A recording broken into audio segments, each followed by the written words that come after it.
tangga Jen Shalimar kembali berada di ujung tanduk dan nyaris karam. Hal ini bermula ketika Arsya Wijaya selaku suami dari Jen Shalimar memberikan pernyataan di depan publik jika Jen Shalimar sulit untuk ditemui dan adanya kecurigaan melakukan perselingkuhan. Dasar yang menjadi pangkal kecurigaan jika Jen Shalimar berselingkuh adalah adanya penerimaan mobil dari seseorang. Mendengar jika dirinya dituding menghilang dan melakukan perselingkuhan, dengan jelas dan gamblang pihak Jen Shalimar menjelaskan bagaimana kronologis sebenarnya. Dan tidak terima dengan semua pernyataan yang cenderung membuat opini negatif terhadap dirinya, Jen Shalimar pun menantang kepada Arsya Wijaya untuk membuktikan kecurigaan-kecurigaan yang telah diumumkan di ruang publik. Dan jika tidak dapat membuktikan kecurigaannya bahwa Jen Shalimar berselingkuh, akan ada tindakan tegas. Dan pada akhirnya, Jen Shalimar pun membuka fakta mengejutkan jika dirinya sebenarnya telah ditalak oleh Arsya Wijaya. Mengenai hal tersebut, Arsya Wijaya pun tidak membantah. Namun ada satu hal yang dipertanyakan oleh Arsya Wijaya kepada Jen Shalimar. Maka untuk selengkapnya, saksikan hanya di Cumi Camp In-Depth berikut ini. Hai Cumi Lovers, bersama Cumi Camp In-Depth, kami sajikan kabar lengkap, mendalam dan akurat dari narasumber terpercaya. Dan jangan lupa untuk like, subscribe, dan juga share channel YouTube ini.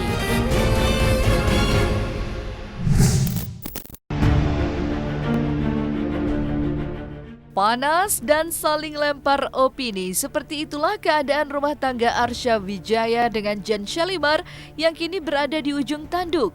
Hal ini bermula ketika Jen Shalimar meninggalkan rumah sejak 1 bulan yang lalu, yang pada saat itu terkait keterlibatannya sebagai tim sukses dari salah satu calon pemilihan kepala daerah beberapa waktu yang lalu.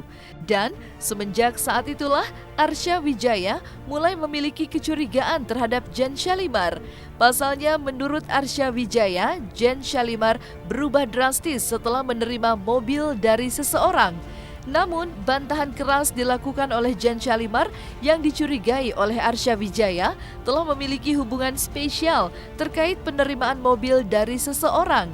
Pihak Jen Shalimar pun menjelaskan asal-usul dan kronologis tentang mobil tersebut dan membantah keras telah melakukan perselingkuhan. Kalau perselingkuhan itu isunya sebetulnya hanya kecurigaan saja ya. Ini perlu diluruskan saja. Saya tidak menuduh sebetulnya, hanya curiga. Sebagai saya seorang suami dengan kelakuan dia yang sekarang seperti itu menimbulkan kecurigaan-kecurigaan terhadap saya. Wajar seorang suami mempunyai kecurigaan sampai ke sana. Nah, apa yang kami lakukan hari ini adalah menanggapi statement-statement mereka, statement dia sebagai suami yang membentuk opini seolah-olah Jen itu berselingkuh atau ada pihak ketiga dengan memfasilitasi hal-hal yang mewah. Padahal itu semua fasilitas cuma untuk kampanye. Jadi dibulak-balik faktanya. Seperti itu yang bisa saya jelaskan. Yang kedua, kita mengklarifikasi soal kecurigaan-kecurigaan yang memang didalilkan oleh pihak Jen Shalimar. Bahwa belakangan beberapa hari ke belakang ini, kecurigaan itu wajar, sebagai seorang suami wajar. Tentunya ada faktor-faktor, ada indikator-indikator yang mendasari itu. Ya, tidak ada dasar. Artinya ada faktor kausalitas, sebab musabab. Pertama, saya sampaikan bahwa pada tanggal 15 November nih ya, pertengahan bulan November lah kira-kira, itu Jen Shalimar mohon izin kepada beliau, ya, kepada suaminya untuk terlibat sebagai tim sukses salah satu pasangan calon wali kota Tangerang, kan begitu.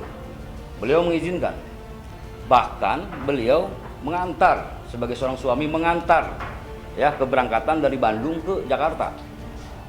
Ya, setelah itu beliau balik lagi ke Bandung ya karena ada tugas-tugas lain sebagai seorang suami. Artinya jelas di situ ya, kedudukan beliau juga mengizinkan dan mengantarkan, dan komunikasi beliau baik-baik saja, nggak ada masalah gitu loh. Kemudian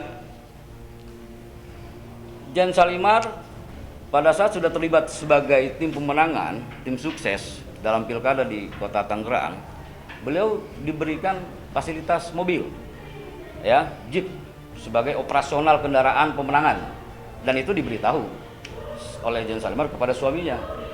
Artinya beliau secara etika memberitahu awalnya, ya kan? Nah, tapi wajar juga sebagai suami itu pinjaman operasional dari siapa? Nah, akhirnya dia menjawab pinjaman dari ibu calon wali kota. Adiknya. Adik dari ibu calon wali kota. Kan begitu. Nah, tentunya beliau juga kan membuka komunikasi dengan si ibu calon wali kota tersebut. Faktanya, ibu wali kota tersebut setelah dikonfrontir tidak tahu mobil tersebut milik siapa. Oke, itu kecurigaan wajar ya sebagai seorang suami.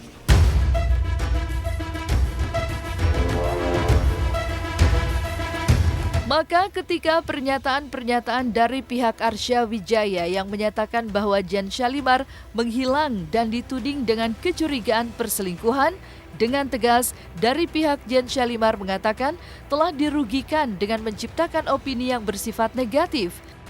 Dengan lantang pun Jen Salimar menantang untuk membuktikan dugaan perselingkuhan yang ditudingkan Arsya Wijaya. Namun jika kecurigaan dan tudingan berselingkuh tidak bisa dibuktikan, maka Jen Salimar pun akan menuntut hal ini. Namun Arsya Wijaya pun menjelaskan kembali keganjilan-keganjilan yang dirasakan sebagai suami Jen Salimar. Meminta kepada saudara Cecep ya yang mengucapkan seolah-olah Jen ada pihak ketiganya, Jen kemudian menerima fasilitas dan Jen tidak bisa ditemui atau menghilang. Ini kan membentuk opini negatif. Apa yang dituduhkan itu tidak ada bukti. Kalau memang ada bukti, buktikan lah. Kan gitu. Nah, kalau memang tidak, saya minta untuk dia meminta maaf minimal. Mengklarifikasi lah. Jangan sampai seolah-olah permasalahan ini gara-gara ada kegiatan politik, gara-gara ada pihak ketiga, gara-gara ada barang mewah. Saya lagi sedang bersama calon ibu wali kota. Dan di sini pun situasi kondisinya kredit katanya. Tidur pun berdempetan. Itu alasannya. Akhirnya kan dengan tidak puas sebagai seorang suami, ya sudah, mau apa lagi? Pulang ya ke Bandung lagi besoknya. Tapi faktanya kita mendapati beliau tidak tidur di rumah si ibu calon wali kota gitu loh. Ini kan tanda tanya besar, betul. Nah itu ya, jadi praduga-praduga kita muncul di situ. Wajar sebagai seorang suami. Hubungan kita masih baik-baik, masih romantis, masih bercanda-bercanda, masih satu rumah pula, masih layaknya seorang suami istri lah.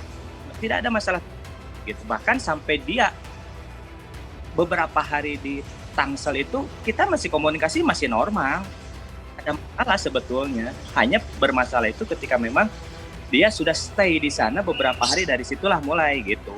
Bahkan satu yang saya kecewa berat itu ketika saya datang ke Tangsel, ketika saya datang ke sana, itu dia tidak mau menemui saya dengan berbagai alasan. Dan setelah alasan itu dikonfirmasi terhadap bundanya ini, ternyata semuanya apa yang dibilang alasan Jen itu ternyata semuanya bohong. Nah itu dari situ kekecewaan sangat memuncak lah. Jangan kemudian mengundang media mengklarifikasi tapi juga tidak mengakui bahwa Anda itu kecenderungan pertama kali melakukan press conference sebelum punya pengacara, Anda menuduhkan hal-hal yang notabene menyudutkan. Nah sekarang klarifikasinya mana? Kalau Anda punya bukti, buktiin. Mana pihak ketiganya siapa? Barang mewahnya mana? Di tengah gonjang-ganjing yang panas di dalam rumah tangga Jen Salimar dan Arsya Wijaya, dari pihak Arsya Wijaya menjelaskan bagaimana dirinya berusaha untuk menyelamatkan rumah tangganya dari ambang kehancuran. Salah satu caranya dibeberkan oleh Arsya Wijaya. Namun ternyata usaha Arsya tersebut tidak ditanggapi Jen Salimar. Mengetahui hal tersebut, Jen Salimar sekali lagi mengatakan jika kecurigaan yang tidak didasari oleh fakta-fakta, maka itu bisa jadi merupakan fitnah.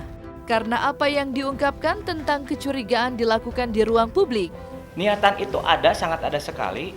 Buktinya saya pada saat itu pun meminta bantuan terhadap ibu calon wali kota itu untuk mempertemukan saya dengan Jen. Artinya saya masih berusaha untuk menyelamatkan rumah tangga itu. Makanya saya minta bantuan terhadap ibu calon wali kota tersebut, dan alhamdulillah pada saat itu ibu calon wali kotanya juga bersedia, hanya yang tidak bersedianya Jen sendiri. Padahal sudah diketahui bahwa sebelum kegiatan itu semua, si Jen ini sudah dijatuhi talak sama suaminya. Ini lucu, coba berpikir cerdas, pakai akal sehat. Kalau berbicara harus berupa fakta. Kalau tuduhan atau asumsi yang dibangun kemudian tidak ada relevansi dan tidak ada bukti, itu namanya fitnah. Jangan kemudian sekarang dibalik, oh itu bukan fitnah kok, itu kan prasangka aja. Jangan, ini you bicara ini di publik. Kalau bicara di publik depan kamera berarti kan ada niat untuk mengatakan itu, berarti sudah jelas niatnya apa. Ada menggiring opini untuk menjatuhkan dan mendiskreditkan seorang Jen Salimar. Ini yang jadi masalah. Cecep jangan main-main gitu loh. Ini ranah sudah masuk ke ranah publik. Jangan juga dia asal bicara, menuduh sana, menuduh sini tanpa ada bukti. Hati-hati Cecep kalau mau berbicara. Kalau memang mau cerai, ya sudah cerai saja. Simple, nggak usah kemudian ngambil wartawan. Kamu sendiri Cecep yang pertama kali mengundang wartawan itu. Kamu sendiri yang mempublikasikan seolah-olah terjadi permasalahan yang hari ini lead akhirnya. Jadi stop gitu loh untuk membalik-balikan fakta. Dan semua itu ke-record, ada rekam jejak digitalnya. Kamu hati-hati. Mau kamu pakai pengacara 1000 pun ketika kamu berbicara salah, kamu yang punya resiko. Arsya Wijaya kembali menjelaskan kronologis bagaimana usahanya untuk bertemu dengan Jen Salimar dan berusaha untuk memperbaiki rumah tangganya. Namun, pihak Jen Salimar pun membongkar sebuah fakta yang mengejutkan jika sebenarnya Arsya Wijaya telah menjatuhkan talak. Sehingga menurut Jen Salimar, Arsya Wijaya sebagai seorang laki-laki hendaknya bersikap jantan dan gentle ketika telah mengucapkan kata talak dan tidak perlu lagi mencari tahu keberadaan Jen Salimar. Saya ini dari pertama aja ya. Dari pertama, malam kemarin saya dengar bahwa Jen itu diwawancara di salah satu channel YouTube. Dia mengatakan bahwa saya tidak pernah menghubungi sampai detik ini, sampai detik dia diwawancara. Itu sangat jelas.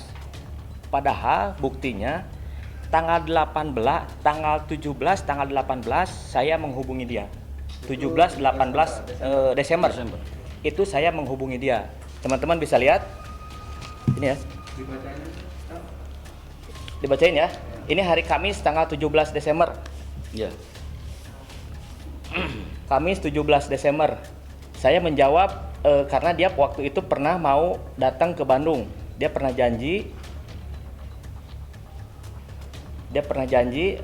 mau datang ke Bandung. Kelar pencoblosan, Kamisnya saya ke Bandung. Kita omongin semuanya. Dia janji ya mau ke Bandung.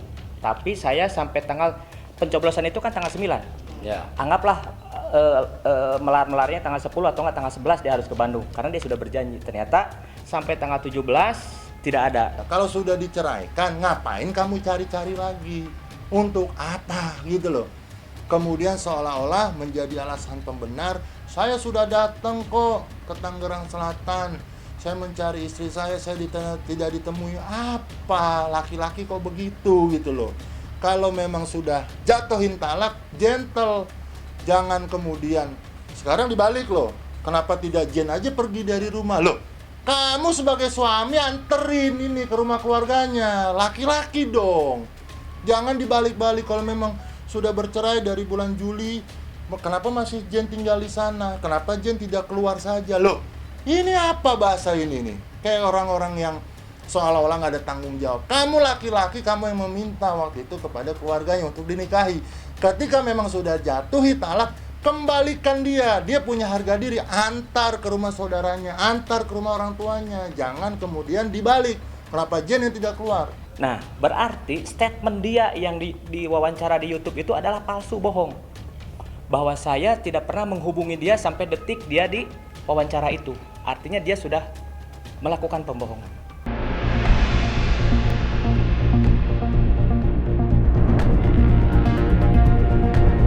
Dan ketika hal talak dipertanyakan kepada pihak Arsya Wijaya dengan lugas menjawab bahwa dirinya memang telah menjatuhkan talak kepada Jen Syalimar beberapa bulan sebelumnya. Namun yang dipertanyakan oleh Arsya Wijaya selaku suami Jen Syalimar, mengapa ketika dirinya menjatuhkan talak kepada Jen Syalimar tidak langsung segera meninggalkan rumah? Mendengar hal tersebut, pihak Jen Syalimar pun memberikan respon pedas. Ya kalau kami udah jelas. Dia oke, saya menghargai klarifikasi dia. Saya menghargai klarifikasi dia hari ini dengan mengundang media meluruskan berita-berita. Monggo silakan. Itu termasuk ya oke lah, dia punya tanggung jawab sedikit. Jangan juga kemudian di hari ini membalikan fakta gitu loh. Janganlah. Kenapa harus dibalik-balikin fakta? Iya, akui cerai. Ya bener kan, cerai sudah. Jangan kemudian itu hak dia untuk melakukan gugatan. Benar, saya cuma minta kepada Anda, bikin saja surat pernyataan kalau memang benar Anda sudah menceraikan atau Anda sudah menalak. Simple, Anda punya pengacara, suruh bikin pernyataan, iya saya menceraikan bla bla bla bla, biar kami juga kuasa hukum kerjanya mudah. Nah, saya sedikit menjelaskan mengenai perceraian ya. Perceraian itu dari pihak mereka berbicara bahwa perceraian itu terjadi di bulan Juli sampai beberapa kali ke bulan November. Talak ya. Yang menjadi pertanyaan saya, kenapa baru sekarang diangkatnya perceraian kata cerai itu kenapa baru sekarang? Logikanya harusnya ketika memang saya mengeluarkan talak pada saat itu, dia harusnya keluar dong dari rumah. Kalau dia memang memikirkan bahwa secara agama kita sudah bukan suami istri. Kan logikanya begitu ya? Nah, bukannya dari bulan Juli dia keluar dari rumah. Kok sampai kemarin Desember, tanggal awal-awal Desember aja kita masih baik-baik. Gitu. Nah, jadi untuk perceraian ini sebetulnya ya tadi kita mau menunggu aja, silakan aja kalau memang mau itu ya mangga lah. Gitu.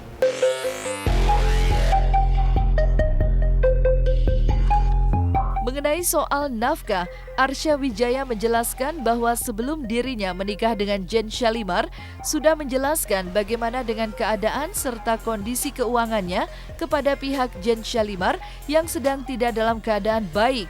Sehingga, menurut Arsya Wijaya, jika setelah menikah dirinya tidak terlalu besar dalam memberikan nafkah secara nominal karena dirinya sudah terbuka sedari awal sebelum menjalin hubungan serius dengan Jen Syalimar. Dan dari pihak Jen Syalimar pun memberikan penjelasan tentang nafkah. Kalau masalah nafkah begini aja, kalau memang dia itu harus berapa nafkahnya. Kalau memang tidak dikasih nafkah, ngapain sih mesti bertahan? Ya itu logikanya ya. Logikanya ke sana. Kalaupun kurang gede, kecil dan lain sebagainya ya wajar, karena saya dari awal saya sudah bilang ke Jen bahwa usaha saya lagi jatuh semua. Kalau Anda mau dengan saya dengan kondisi begini, ayo. Pihak Jen Syalimar pun mengungkap fakta mengejutkan jika barang dan aset berharga milik Jen hingga kini justru masih berada di rumah Arsya. Pihak Jen pun mengingatkan akan mengambil barang-barang berharga milik Jen Syalimar tersebut pekan ini. Maka jika Jen Syalimar ingin menggugat cerai, Arsya Wijaya pun mempersilahkan. Nanti kita yang ambil, tolong disiapkan aja. Minggu depan selesai tahun baru kita ambil, kalau perlu sebelum tahun baru. Mobil serahkan, semua yang memang miliknya Jen, tolong disiapkan baik-baik, kita ambil baik-baik. Kalau dari pihak mereka belum ada gugatan, kita yang akan menggugat. Kalau mereka nggak mau digugat, gampang, bikin kesepakatan, selesai, nanti saya bawa ke pengadilan, saya masukkan kepada permohonan atau gugatan, jadi nggak ribet. You mau datang syukur, nggak mau datang udah, yang penting ada yang namanya surat pernyataan daripada suami.